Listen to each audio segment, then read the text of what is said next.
shotgun, pistol grip action. Beat a motherfucker more pellets than Pac-Man. Undercover trying to listen in like rap.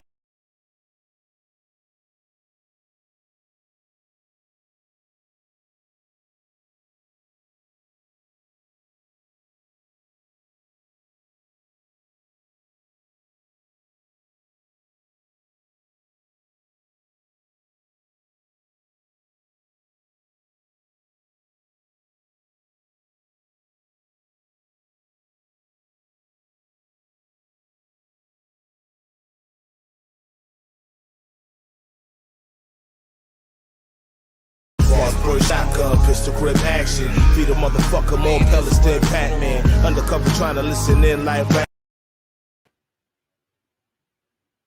What's up, y'all? Welcome to the Curious Red Flags podcast, episode 51. How y'all doing, man? I know a lot of y'all probably noticed I haven't been using the sound effects as of late, and I wanted to kind of steer away from the sound effects because I can make this shit run without the sound. But we got episode 51 today. We got a special guest, Daphnique Springs, who should be here in the building in a few. Thank you guys for coming on, man. 51 episodes. We got so much to talk about today, so much to do. I appreciate you guys coming on down and really just fucking with me. You know what I'm saying? Shout out to everybody that's been buying the t-shirts, the Respect Your Stroke t-shirts. We also got the Demon Wood t-shirts for the men out there with the toxic penis, and we got the Demon Box t-shirt, which I got on right now, for the woman out there with the toxic box. You know what I'm saying? And the man and the woman can't get enough of it because it's so goddamn good that no matter how much heart failure and cholesterol problems they cause us, as long as that thing makes us go, ooh, yeah, yeah, yeah. Oh, what do you want to eat tonight, nigga? We will always be there. But without further ado, I wanted to say this to you guys. It is an honor to have this individual come on episode 51 today, man. She's destroying the internet. She is hilarious on stage. I want to make sure I say both of that because people don't understand, like basketball players, you got two-way players, people that can play defense and play offense. Well, I want you to look at her like that when it comes to comedy. She's a two-way player when it comes to the stand-up game as well. Please give it up for the one, the only Daphnique Springs in the building. Let me switch up the image and boom, in the house. What's up, Daphnique? Wait, I was like, who is he introducing? I'm introducing you. You live right now. I described you as a tool. So you watch basketball? Yeah. You know what? That was my first job. Basketball? Was the manager of the basketball team. I did not. Wow. I don't know if you ever told anybody this before. The official books. And when I started high school, I was 13. So I think by basketball season, I was either 13 or 14. And I used to do the books that they do for colleges and stuff. Yeah. The official books. I used to sit at the scoreboard and I used to do the books. So I know the game pretty well, but I don't watch basketball.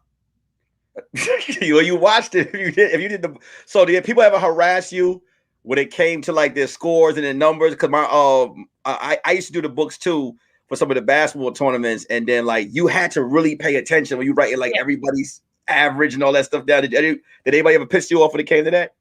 No, because I would always really pay attention to the game and I would watch it. And if you ever like made a mistake or I missed something, it was always usually an older white man from the opposing school that was there that did the books. It was always a senior citizen. So if I ever made a mistake, or we would check books at the end and, make sure everything was correct. So no, we didn't have that. I didn't do it for the tournaments at the school, but I used to run the concession stand. But during the basketball season, I used to actually do the books. I did not know that. How I got that job.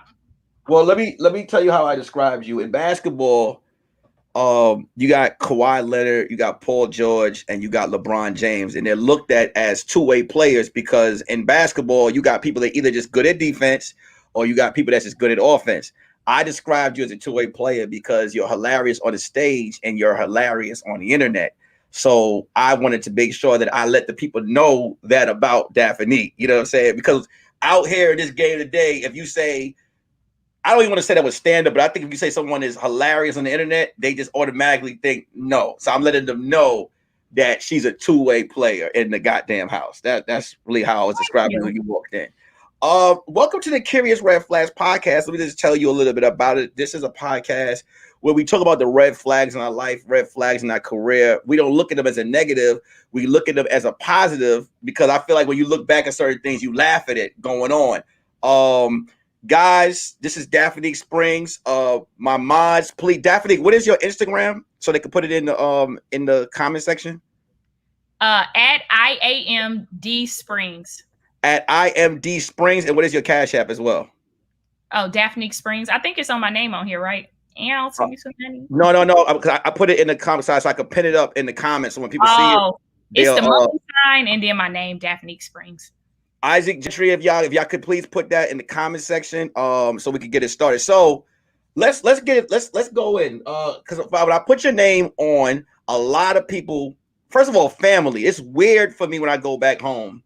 I don't know if it's like that for you, but when you go back home, right, and somebody be like, because we did a video during the pandemic, and they were like, you know, Daphnique Springs, and it's not a hate thing. It's like you be kind of thrown off, because you be sitting there like, yeah, I know it. They're like, oh my God, yo, you know, I got dudes that are like so you're a couple of dudes' wives.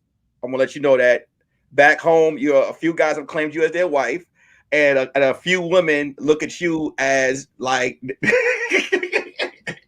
as they love the shit out of you. So, let's talk about where you're originally from. I'm originally from South Florida, Palm Beach County, and we normally say Palm Beach County ho. What made you fall into where you at right now? Like, what made you love comedy? I just wanted to move to LA and get into the industry. So it wasn't like I grew up. I didn't see all Def Comedy Jam and none of that stuff until I was an adult. Like Comic View, I didn't see any of that stuff until I was an adult. I didn't watch that type of stuff as a kid or as an adolescent. I wasn't exposed to that kind of stuff. So it's fair to say that, like, which is a lot of people don't even know this is normal. A lot of people don't even know. I know I didn't know what I wanted to do nowhere deep in my 20s. Like, you know, it's like 26. Everybody always feel like everybody has a plan and they know what they want to be, you know, and you could go out somewhere for one thing and end up falling into other. So how did you fall into the comedy? I just dropped out of college, 10 credits short of a chemistry degree, and just said I was gonna move to LA, and that's what I did.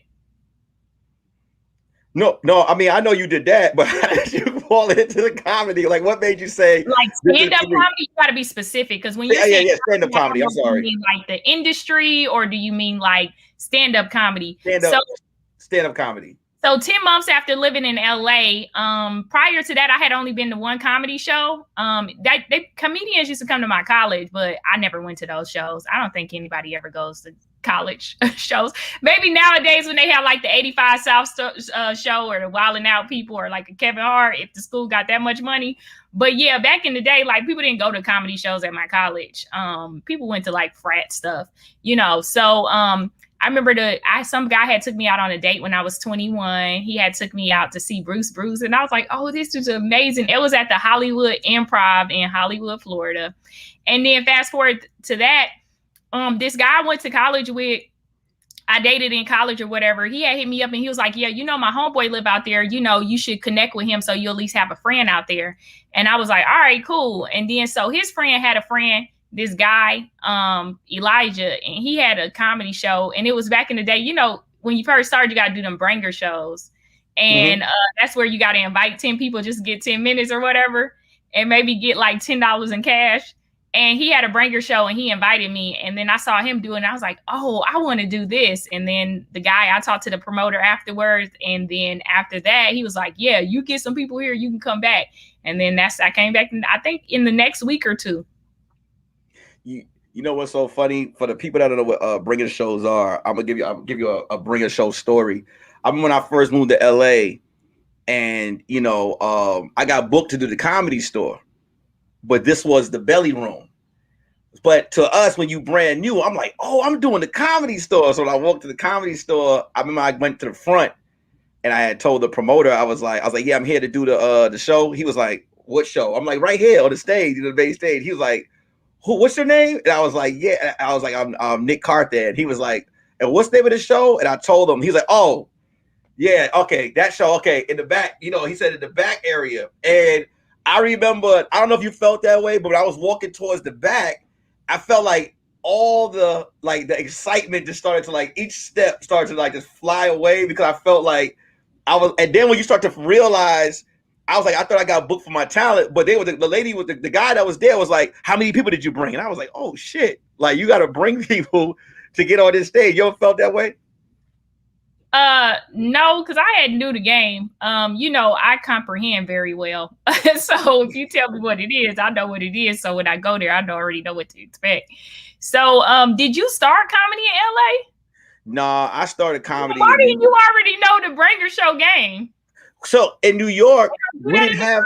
No, in New York, we didn't have Bringer shows. For me, standing out in front of the club trying to get your hand with some tickets and pass them out. That's worse.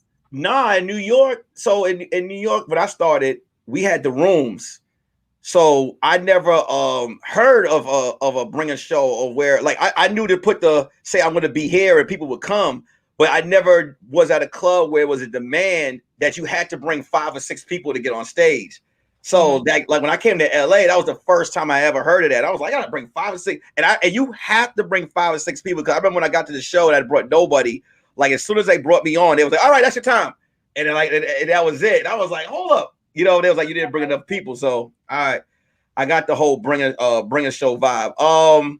So okay, the moral of this episode is grinding. The reason why I named this episode Grinding is because I feel like not too many people have the grind that you have. I feel like you are one of a few that grind to levels. Like every time I see you're always moving, you're always like, even during the pandemic, like you were live, you were live during the shit, like out there, like in the street, you were still working. So while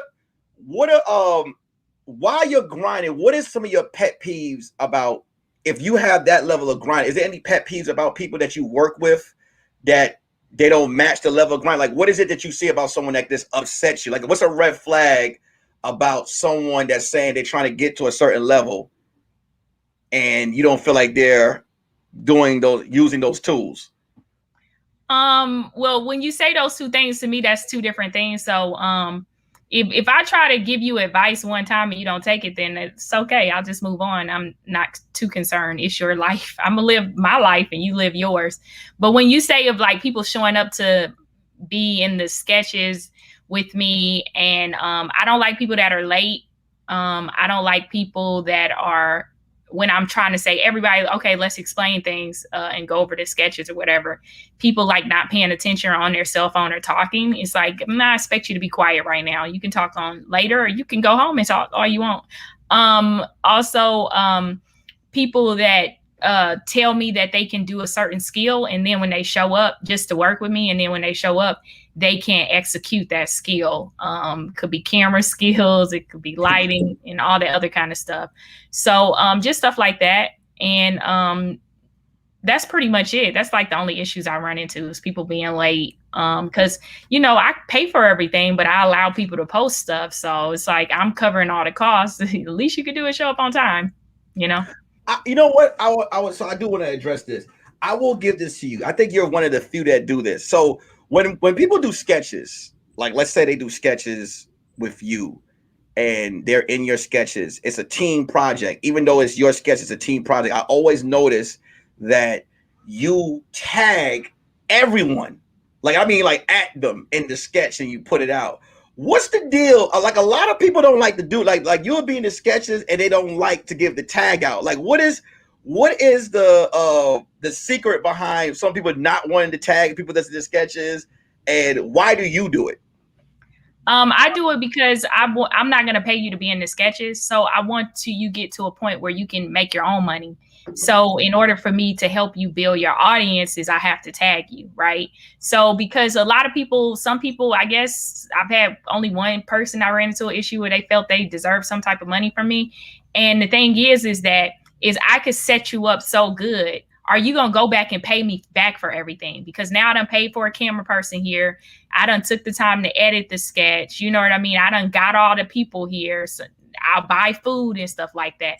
Are you gonna refund me my money once your page gets to a certain monetization status and you're making X amount of money? You're not gonna pay me back. I'm not gonna expect that. So I'm gonna set you up, you know what I mean, for you to win if you do the work. Most people, I can alley hoop them all day, but if they ain't gonna throw it in the basket, it's just like, it depends on your work ethic.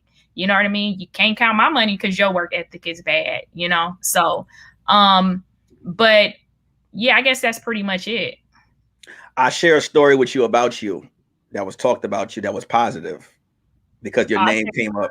It's a positive story. So I don't know if you was receptive to flowers, but let me give you a positive story. And for the red flag people, please hit the like button. Please share the live. We have Daphnique Springs on here right now. Make sure you guys hit the like button and share, and make sure you guys follow Daphnique. She's hilarious as hell. So let me give you this flowerful story for you. During the pandemic, I told this story on here, but I'll repeat it for you. During the pandemic, I went live. Now, I went live on IG for the first time. I don't necessarily like going live, Daphne, because when I go on there, it is terrifying to see 1 to 2 people in your live. So I went live, and this is like the first 2 weeks of the pandemic, and I was talking about the movie Soul Food. I was just talking about how horrible the movie did. See if you remember how horrible the movie Soul Food was. And Daphnique sent me a request, and when she sent me the request, we went live, and it was like 141 people that came on the live. Right now, you could have talked to me for about 5 to 4 minutes.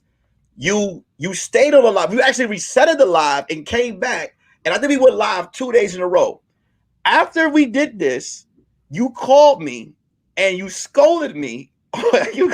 Texas scolded me about how I need to make myself, and when I mean scolded, I mean in a good way. You scolded me about how I could make this stuff better. And you brought up an idea to me, which you said, I think you should do a podcast. Hence, Curious Red Flags podcast that we are on right now. So I'm letting people know this is actually where a big part of the idea came from was Daphnique. I told this story to some other comedians, and a bunch of them started popping up like gophers, like, yo, word, she set me up too. Oh yeah, Daphnique set me up on the strip. Like, it was like everybody admitted that you set their platforms up, you put them in a good position. About 5 or 6 comedians have admitted that you helped them with their Facebook, you helped them with their Instagram, you helped them with their YouTube. What made you want to do all of that? Like, because here's my thing. You could put the time into yourself, but you really take the time to put your time into a lot of people. Where did that come from?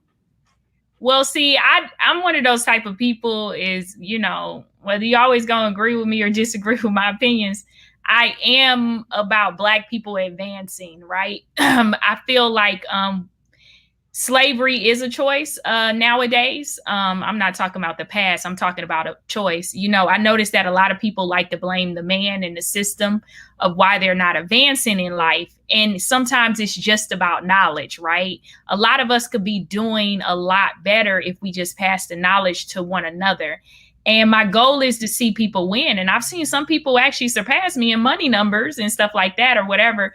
But I'm always going to do well. You know what I mean? So because I'm always going to figure out what the next thing is. So I'm always going to be one step ahead of everybody. But with that being said, I don't ever mind sharing is because I think that we as a culture in America is just a lot of times we're not knowledgeable on things. And I remember like I got a couple of friends that are down in Florida and my Haitian friends, and they're teaching me how to day trade, right? So that's a skill that I can use and make money and, you know, have another skill to add to my pile. But the thing is that we have to each one teach one because we do have a certain disadvantage in this country, you know, and sometimes we don't have everything that we need because of knowledge. And I'm very resourceful. My mother taught me that is to be resourceful and to like figure things out and read and look and whatever, right? So it doesn't hurt me to help somebody else. And I'll never forget, it was this comedian, a white older man, and I was asking him about YouTube. This right before I really got into like monetizing and stuff like that. And he sat down with me and he was telling me everything. And I don't understand why when I give people information, they don't write down notes. The human mind can't actually absorb all the information. You need to take notes. And I tell a lot of people, I tell you once, but I won't tell you twice. That's your problem. You got to figure it out. Ask somebody else, because you don't understand how time is very important, and you're consuming my time, right? I could be doing other things. So if I take the time to help you, you just got to take it. And anybody that's ever took the time and really wrote down and followed the instructions that I gave you, that they'll tell you that their life is better. You know what I mean? As they learned a lot. So, but I believe we got to help each other. And I want to see other Black people buy houses. I want to see them be able to take vacations. I want to see them not be able to work and stuff like that. And it's just about just saying, hey, this is how you do X, Y, and Z. Good luck. The rest is up to you, but I'll give you that. But see, I grew up Muslim too. And so that was a part of our community, was to help each other, and to really, look out for each other. And sometimes you're just living in your purpose. My purpose here is to help people. And I won't always give you this or give you that, but I can show you resources so that you can win. I'll teach you how to fish. I won't give you fish. Definitely. I mean, unless you really need it, then if you like, yo, I need this, I'm not going to make it, then of course I give you the fish. But I'd rather teach you how to fish all day. And then you could, because I grew up fishing. You fish? Every single day when I was younger. I'm from South Florida. Me and my dad would get up at 5 and 7 o'clock in the morning, and we would deep sea fish, and we would catch snappers, groupers, sand perch, ocean perch, sea bass. And that was my hustle. I used to sell the fish. So we used to go out there, and I remember South Florida is set up in a lot of apartment buildings, are like little cul-de-sacs. So it's like a U shape. And I remember I used to just go and beat on people's door as hard as I could, go to the next one and yell out fresh fish. And they would go get their money. They open the door, run and get their money and come out, and I would sell fish. So I kind of always kept this concept I had to learn how to fish, right? So that I could make money. And it's a skill that I could always use, right? I could go to Florida, get me a goddamn boat, and I could fish and always make money off that fish. So I'm really willing to like help people fish and teach them how to fish. And then the rest is up to you. So you go, a dude asks you out on a date, and he's trying to impress Daphnique. And he's like, let's go fishing. And y'all get on this boat in the middle of the water, and this nigga catches an eel, and you catch about 20 group of fish. How do you think that's gonna make him feel, Daphnique? Well, I just can fish really well. I mean, I learned in life is that, it's tend to be with a lot of dating. I don't think men are used to women being who we are nowadays, right? So that's why they like to use this thing of like, you're alpha female and all this stuff. No, I'm not. I'm not trying to be in control. I'm not trying to be intimidating. I'm not trying to, if you look at the definition of what an alpha is, it's very negative. I'm not negative at all. I can't help it because I'm good at things. So you want me to dim my light. So for what? Like, either you like it and you join on to that, or you just move the fuck on. So if you just caught an eel, you just got an eel. I'm not gonna be like in your face like, yeah, that's why you just caught an eel. I got 10 grouper. I'm just gonna catch my fish, and then I'll show you how to set up a guppy rig to where you do 3 hooks, and then maybe tell you, all right, let's switch spots. Or here, you could just catch my fish that I just hooked and you just reel it in. So it's just like, I'm sick of this mentality too, about like why everybody got to be in competition with women that are just making moves, We live in I think you can agree, in a weaker state of mind world today, because a lot of men, it's weird. A lot of men aren't caught up on the fact that a lot of women can do a lot of different shit. I don't know why, but there are men who are attracted to women. Like, I'm pretty sure what you just said just now. There are a lot of men who are attracted to women who do shit like that. Like, if you could go out and catch 27 fish, there are men that are attracted to that. Any man would love to brag and be like, you know, they be like, yeah, like you go to dinner and like, this fish is good. You're like, oh, my wife caught that shit. A lot of men would like to brag on that. I think that is dope. Like, even the fact that you said that you did the books back in the day with sports, I think that is very dope. I think that, I mean, we just have to, a lot of men have to accept that things are changing. But you are right. There are men who get competitive, that, you know, they feel like it's a competition, or they're insecure. Have you ever dealt with any insecure men going through your journey of comedy right now? Like, you know, like of just like of your success. Like, you know, for me, I feel like you're very successful at what you do. I can only imagine there are some men that probably feel a way about it. Have you ever ran into any of that? Yeah, but I'm able to assess those situations and just keep it moving. You know what I mean? I don't like to dwell in negativity, right? So it's just like, if it's negative and you're not for me, it's just not, you're not for me. I'm not going to stop doing what I'm doing to appease someone else. Is because most of the people that feel like that, they don't out earn me. So you want me to stop earning for you? Yeah. So, I don't really care about those type of things. If people are competitive, then that's just not the friends I want. I want friends that are team players. I want people that are willing to be like, yo, you know this skill. Can you help me? I want to do it and not be competitive or want me to not be great for them. So that's nothing I would want to be into, because that turns into like mental abuse over time. You know what I mean? No, so right. Any man that's he ain't never gonna be happy. Right? Even if you stop doing what you're doing and you just start cooking food good, he's still gonna be unhappy. So it's just, some people, is just gonna always be something with them, and that's just not the person I want. Right? No, you're 100% right. I let other people be great. I let them be talented. I let them live in their truth and have their skills. I don't talk about it. If I don't like what you're doing, then I ain't gonna be with you. Now, after you a man and you doing OnlyFans, I don't want a man that's doing OnlyFans. I don't. So I'm not even gonna give you that accessibility to me, because I don't approve of what you're doing. But I'll be damned, I'll be with you and then constantly voice my disapproval of what you're doing. How does a man approach a Daphnique Springs right now, in the midst of everything that you're doing right now, at the level of career that you're at?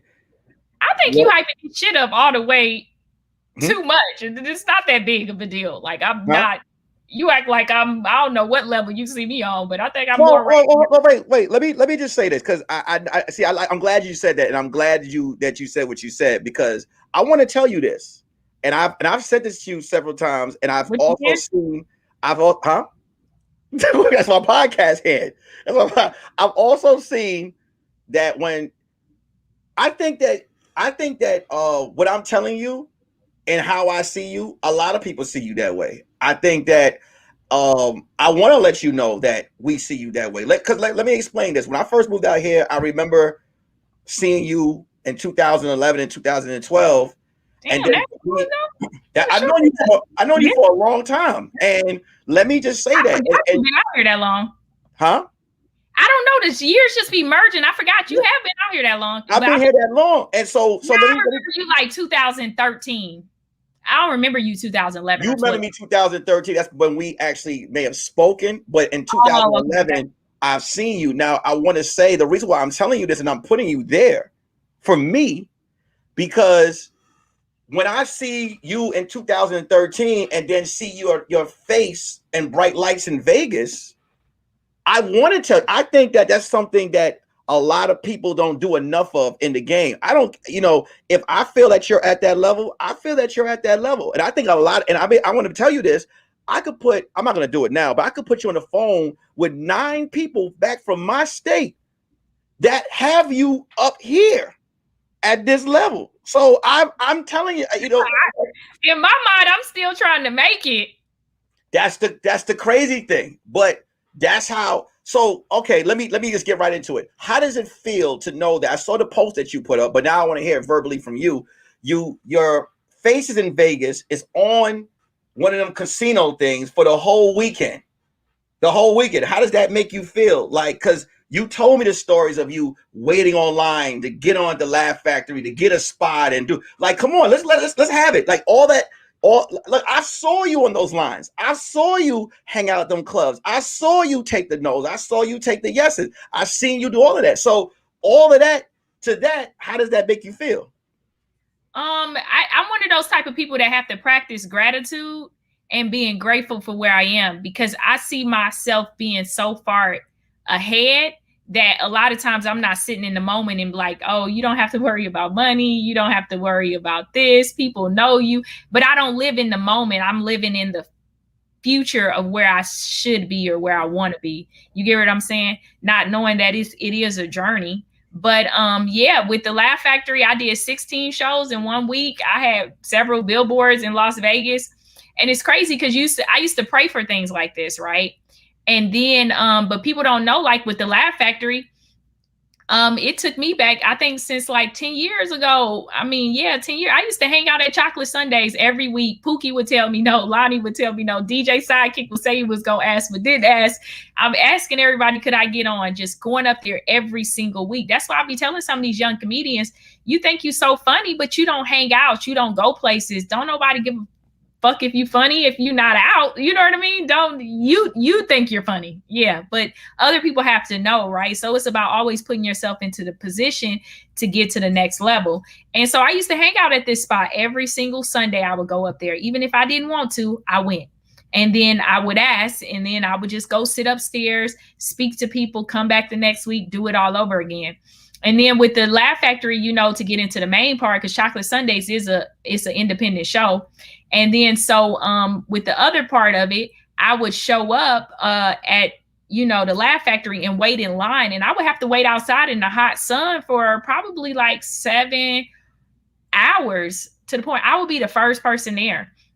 And then I used to sign my name first. They only would see the next 10 people for the next week. And I would sign my name first, not knowing that he never came in when the first comedian would go. So it took me a couple of months to figure out I could write my name anywhere on the list, number 10, right? So I can at least try to be seen.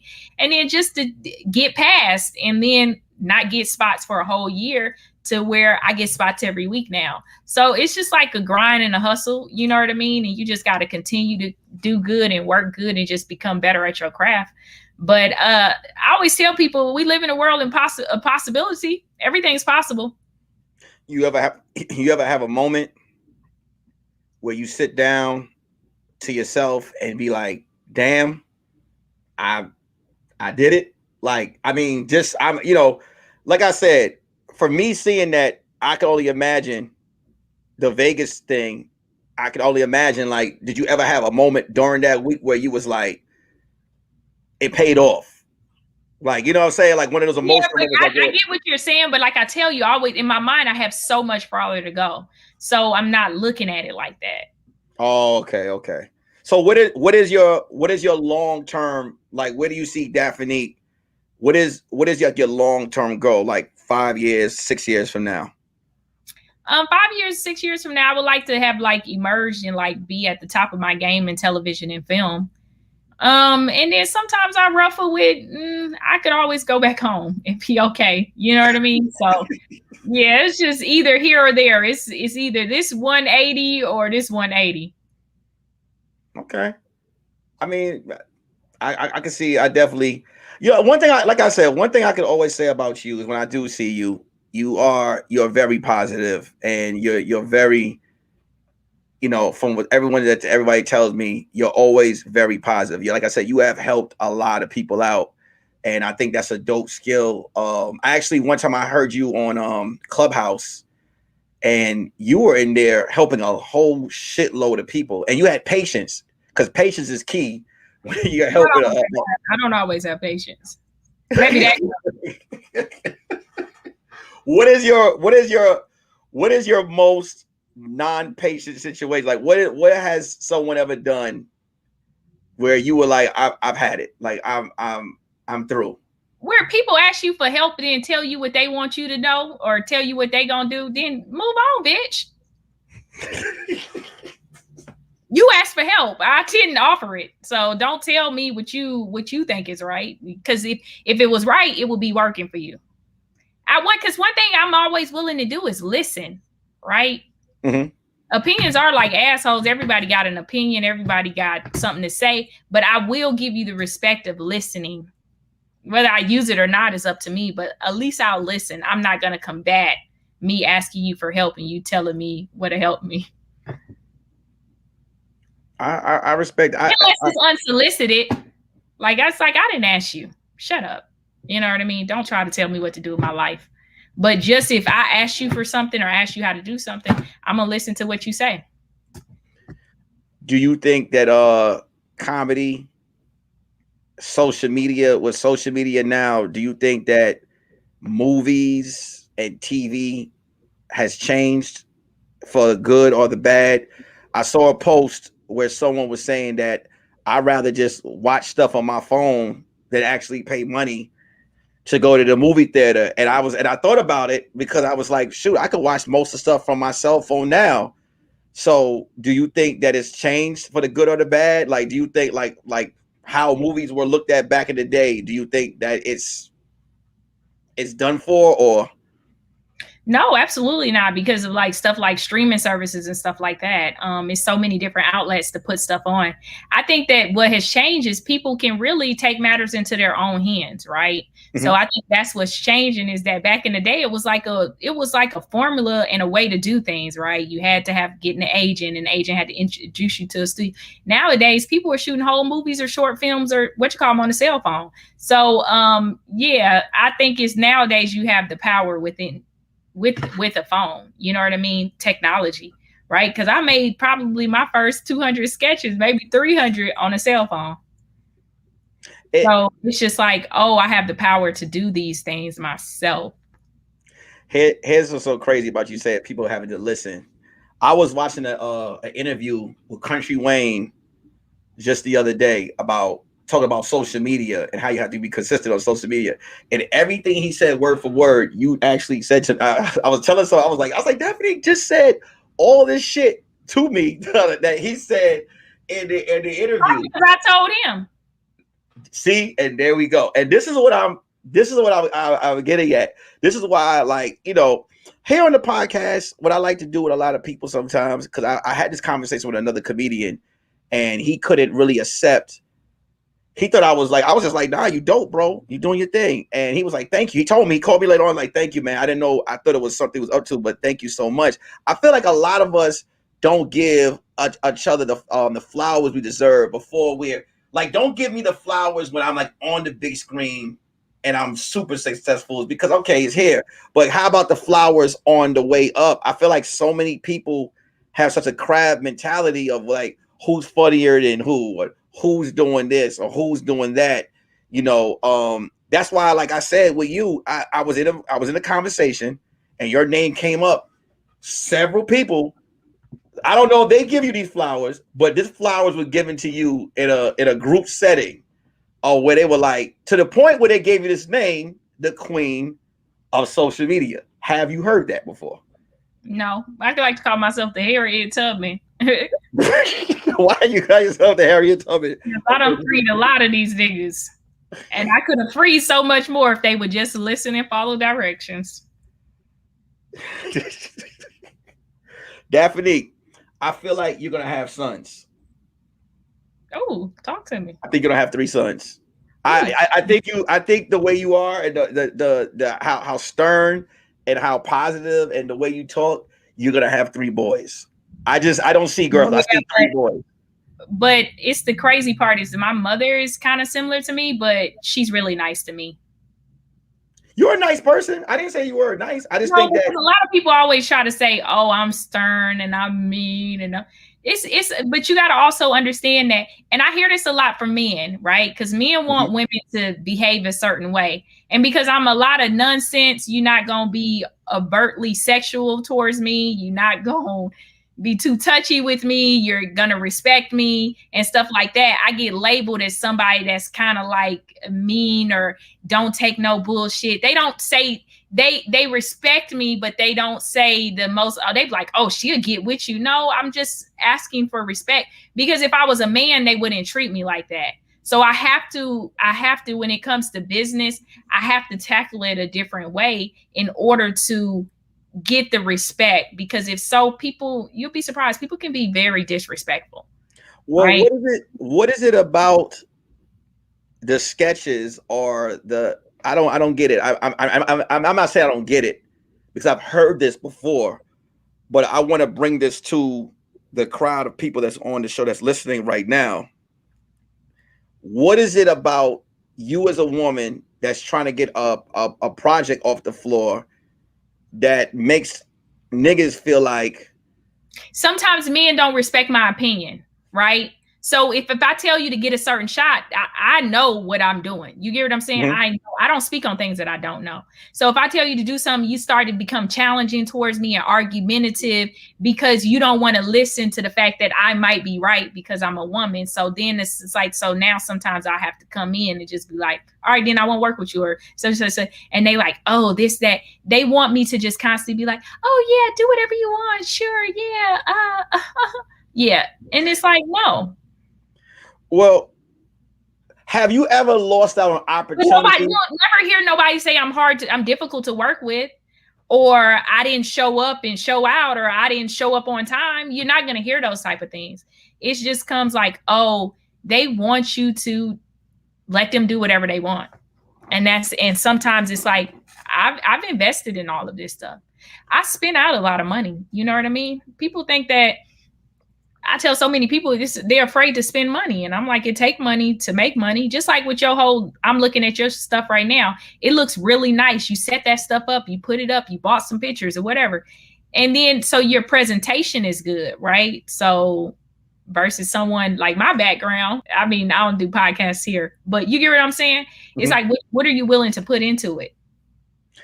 Yeah, no, you're 100%. Listen, I told someone that during the pandemic, this is my outlook on this, and you can tell me if I'm wrong.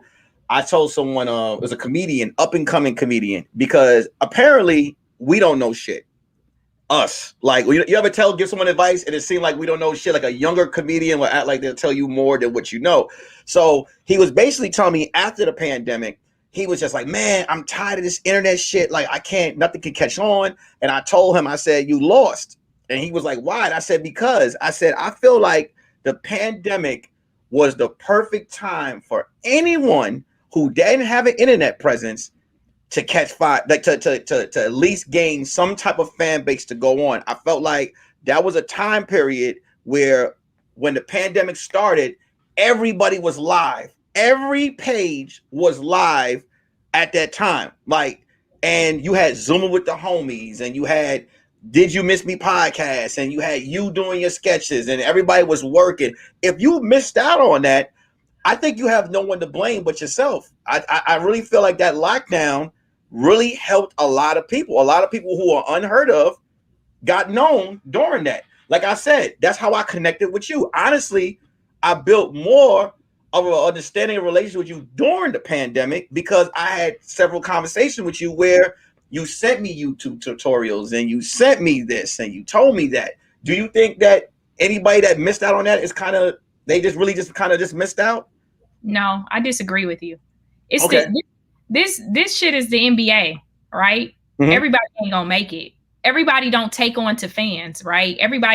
Fans don't take on to every single person, right? Some people, either they need to rebrand themselves and figure out what they're doing isn't working, or it could be little tweaks that they need to do. Sometimes I have to really analyze their page and analyze what they're doing to figure out what your lane is, because sometimes you're not living in your purpose or what you should be doing. You're just trying to force some stuff, right? Mm-hmm. So with that being said, I disagree. It's not everybody's going to make it to the league.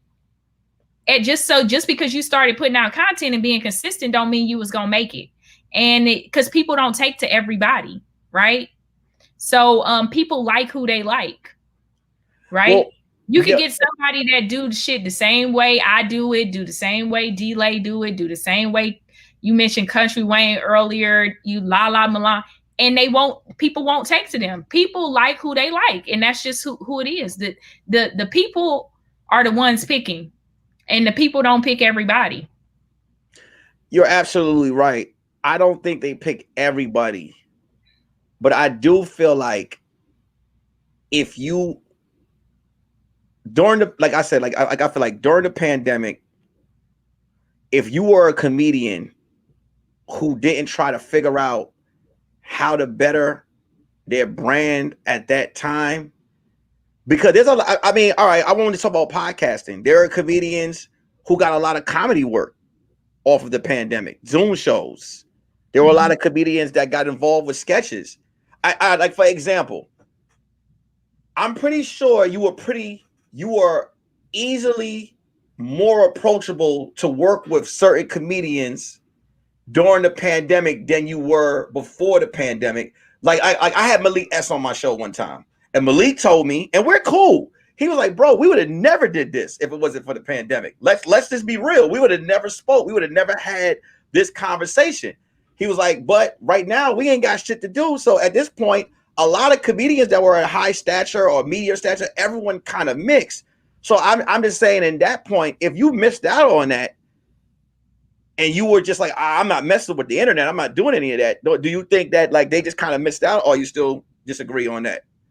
Well, to me, you just said two different things. You're talking about connecting with people, and then people. I think that's what I meant. That's what I meant more. Yeah, I mean, yeah, it was the perfect time to reach out to people and connect with people. To me, that's a separate thing.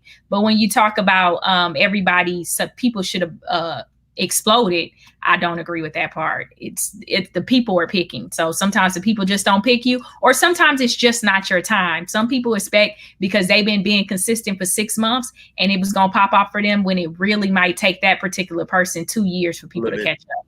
You see what I'm saying? Because you look at these people and a lot of these social media stars and you ask them, when did you start? They say 2013 seems to be the year that everybody started, right? Mm-hmm. So people have been doing it, because even if you think about, I started off doing Vines with some of the biggest social media people back in the day. That's how I was able to jump back in and connect with people, because I had already did Vines with them, right? I'd already knew them from stand up. So it wasn't like I was brand new to it. I just stopped doing it for years. So with that being said, yeah, what's the time to connect with people? And social media isn't for everybody. And I think people have to stop selling that point to people. Oh, because you're a comedian or because you're an entertainer, you need to do social media. It's not for everybody, right? Because see, when you, but I guess it depends. You got to be doing something. So you decided to meet, when I think of social media and people content creating, I think of putting together sketches or doing like Ryan Davis does, and then doing like, where you're doing commentary or whatever. That lane is not for everybody. Some people don't like to do it, and that's okay. If you don't like to do it, don't do it. But you should be trying to take a script writing class and write a script. You should be working on your material, writing new jokes. Maybe because you're a comedian, you should be falling into the podcast world. You got to find you a lane, and just doing stand-up just isn't enough anymore. I don't think so. I think you got to find something else to add to that, either writing, learning how to write, entering into festivals. It's just so much more you could be doing. And it's not always just start making skits. That ain't for everybody. And people got to stop selling people on that shit. It's just not their lane. It's not nothing they want to do. My ideology behind it was like, oh, I could see myself being on a sketch show. I could see myself being on SNL. I could see myself being on this sketch show, Mad TV or something. So why don't I just create my own sketches? You see what I'm saying? So that was my ideology behind it, because I was like, oh, if I could see myself being on something else, what would stop me from doing it myself? But if I didn't ever want to be on none of those shows, right? I just wanted to be an actress, then I would focus on writing a short film. I would focus on, writing a web series and acting in it so that people can see my talent as an actor. Or find somebody that could write the stuff for me, and I produce it and act in it so that we can enter it into festivals. We can post it online so people can see it. You just got to figure out what you want to do, be real with yourself, and social media ain't that for everybody. I'm glad you're on the show to say that. I want people to hear the different opinions and stuff, because I had someone on here before that was just like, you need to do it. Then you got some people that said you don't need to do it. So, I mean, I mean, to each his own for everyone. You know what I'm saying? I'm glad you said what you said because I do believe that. I do believe that, like you said, podcasting is for some people, sketches are for some people, stand-up is for some people. You know, there's a lot of Malik is a writer. Malik is a writer and a stand-up comedian. He writes on TV shows. He does acting. Those are his lanes. His lane isn't, he might not want to do social media every day, and he shouldn't have to because he already has other lanes. But you better believe he got scripts written. Yeah, absolutely right. Let me ask you this question. As I hate to say this word, but I'm gonna bring it up because I had a guest on the show about 2 weeks ago, and she talked about this.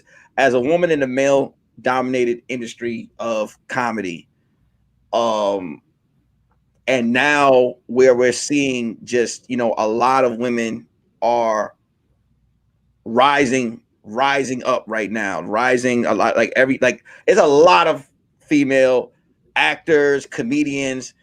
That's how do you feel about it now? Like, do you feel like that it's a wider door has been opened, or do you still feel like it's still like women aren't getting shots? Someone had someone on the show before that said to me that she felt like women are still treated unfairly or not getting shots in the world. I openly said that I've seen a lot more women on now than I've ever seen. That's stars, actors, comedians. But I'm a man, I could be wrong. So what do you feel? I'm the type of person too. I don't focus on that kind of stuff. Mm-hmm. But here's my thing. I get a lot of women that complain and say, oh, they need to have more women on the show. They only put one woman, but it's almost one woman to every 5 men that are doing stand-up, right? I think think about all the women we know and think about all the men that we know that are doing stand-up. If you do the ratio, it fits. Now, if they have a show where they don't have any inclusion of like different ethnicities or any inclusion of sex, people that are doing stand-up, I mean women, then yeah, I can understand your point of view. But to say a show with 5 comedians need to stack 3 female comedians, or else things are still unfair. The statistics, because see, I'm a numbers person, so I'm not right brain. That's creative side. I'm left brain, more logical, right? So logically, I think of statistics and numbers. So number wise, how many, 1 or 2 is sufficient number wise. And if you don't like what somebody's doing, do your own shows. It's so many different venues you could go to out here and start your own ladies' night. You can start your own comedy night and book it how you please. That's what I don't understand. People keep complaining about a system or a certain way of things when they can literally create their own stuff. Go do your own comedy show. All you got to do, you know how many alternative rooms are in LA? When you go to New York, do you know how many clubs, how many comedy nights are outside of the comedy clubs? The Stand, this Comedy Cellar. It's tons of shows that go on in diners, that go on at a coffee shop, that go on over here, that at a lounge, that goes on over here at a nightclub, that goes on at a strip club. I done seen comedy everywhere. So if you don't like what's going on and you don't feel like you being included, go make your own shit, create an uproar. And then once you do that, you'll start to filter into the system like everybody else. I'm so, listen to me. So I'm not gonna keep you long because I know you're out there working as well. So I'm just you got 15 minutes or you have to go? Yeah, probably like 10. 10. All right, it's 2. I want to say this. Thank you. First of all, thank you for coming on the goddamn show, Daphne. It does mean a lot because, like I said, that's why I told you what I said in the middle of the show. Thank you, because you did have to call and tell me what you told me. So I appreciate you. I said this, and this is just how I look at it. When I see women that are on right now, because I had this debate with someone where they were like, we need to do more women. And I was like, yo, listen, check this out. I was like, the women that I find totally talented and dope are the ones that stand out of all of these niggas. And I've always felt that way. Like, for example, the fact that I can name a certain amount of hilarity, and I name the names of the women that are doing it or the actors or whatever, I'd be like, I think it's dope the way it kind of is, because it kind of shows I feel like you see which ones are bomb. I feel like it's a crutch where if you're like, all right, let's just have all, and I'm like, my whole thing is like, look, what about putting on the dope of the dope, the best of the best, the this and the that. Like there are women who are killing. Like there are women like I said, your sketches, for example, you have people are watching them shits for a reason. You know what I'm saying? It don't got nothing about you being a woman. It don't have nothing about you. It's you're fucking talented. So whenever I hear people say that and they be like, there's not a lot of us getting up, I'm like, yo, make your lane. And you're a perfect example of it. Because I remember, do you remember this show? You had booked me for this shit one time. I don't mean shit, but it was funny. It was a show where I told a joke and then these actors had to act the joke out. You had at the last. Joke it out. That's how you create your own show. You created that thing. So now you had that show on your platform. Fast forward, you had set up your own live streaming show as well. And I'm like, when I see that, it's so hard for me to be like, well, why can't y'all do that shit? Like, why are y'all so focused on making these groups and complaining? I think when you complain, you got a world of professional complainers now, and people that feel like everybody owed them something. And I'm not talking about anybody in particular. This is just something that I observed in general here. They want to just say, oh, this me, what about this? And people need to do this, but do your own shit. You can't keep expecting everybody to do everything for you. And that's just the mentality I guess I was raised on, is that I think some people that lack work ethic or lack the skills to do things themselves is they have to play this blame game. That's you're absolutely right. Daphne, what do you have coming up? Just continue to watch my shit. Stepping it up. I'm getting into prosthetics now. What's that's where we transformed myself into an old lady. Oh. So this guy Matt did the makeup and he put prosthetics on us or whatever, and it literally looked like an older person, the neck and everything, the hands. So just doing sketches in that arena. Do you have any other projects, any other shows coming up that you want people to come check you out, to come see? Or my podcast, Unapologetically Daphnique Podcast. So that's out. And where they can find that at? Just go to your IG. Yeah, and it's my name. So yeah, just okay. type in the search bar. Any more shows in Vegas coming up, or? No, but they said they'll bring me back. So yeah, maybe next year. You really only can filter through certain markets once a year. Oh, okay. Well, shit, Daphnique, let me just say this to you again. I know you don't. I know. Well, I'll say it. Daphnique, you're fucking dope. Thank you. You're definitely doing your thing. Keep being you and keep doing what you're doing, because I feel like in the field that we work in, we need more of your attitude. I do feel that way. No, we don't. Huh? No, we don't. No, we do. No, we don't. Let me tell you why. Why do you want everybody to go 110%? If you focus on just you going 110%, then you beat out so many other people. Why do you want everybody to be great? The world isn't set up for everybody to be great. See, I don't mean in that way. What I'm talking about is what you just said towards the end. And that basically is build your own shit. Do what you're doing. And that's not for everybody. So let them live. Let them live where they live. Let them live in that self-doubt. Let them live in that blame game. Let them live it being a victim. That's fine. Let them live there. Why do we as people always want people to do better? Unless it's someone that you're having sex with or you live with or that is a family member, I don't give a fuck what nobody does. Don't be great. Please don't.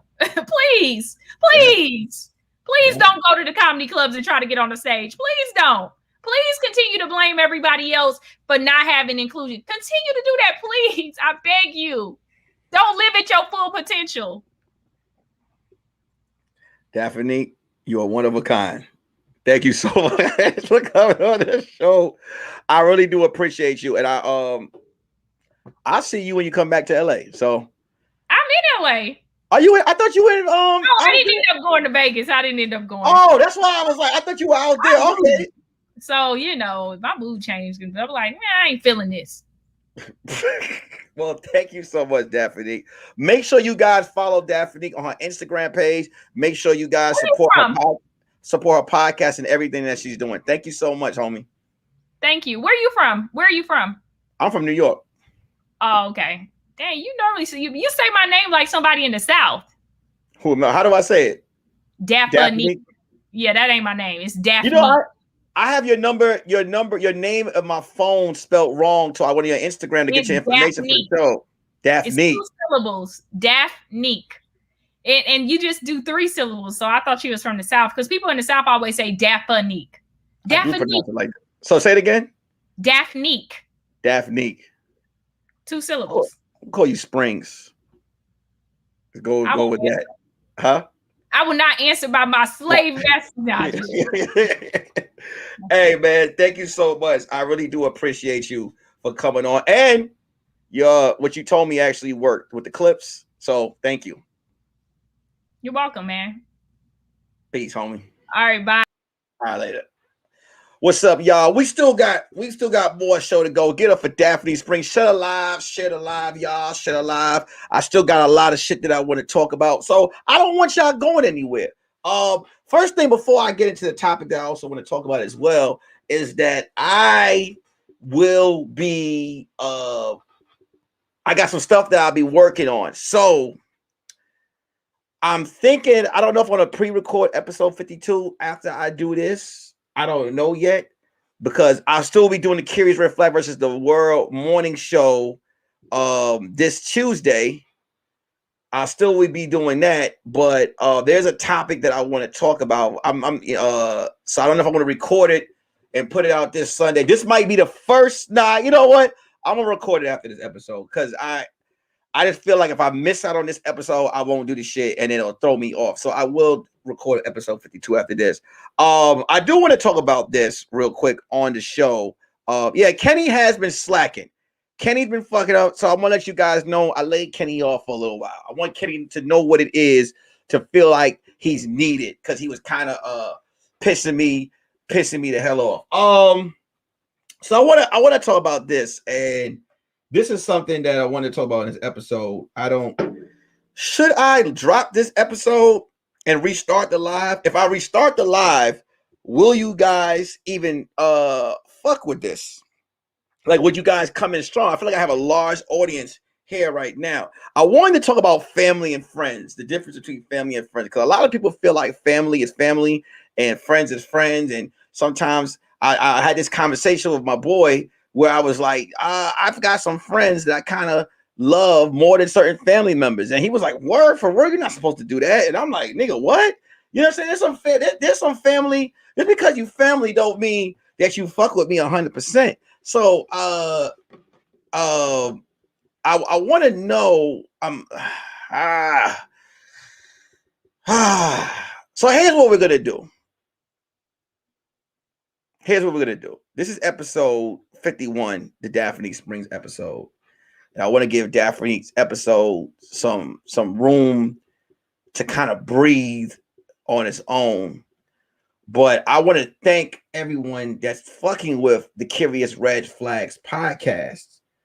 Really, really been fucking drop her video. Yeah, I'm gonna drop her video and I'm gonna come back.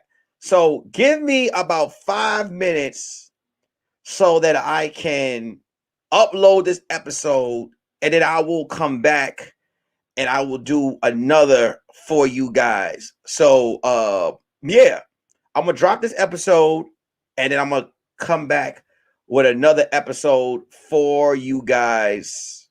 Right. All right. So that's the Curious Red Flags podcast, episode 51. Peace.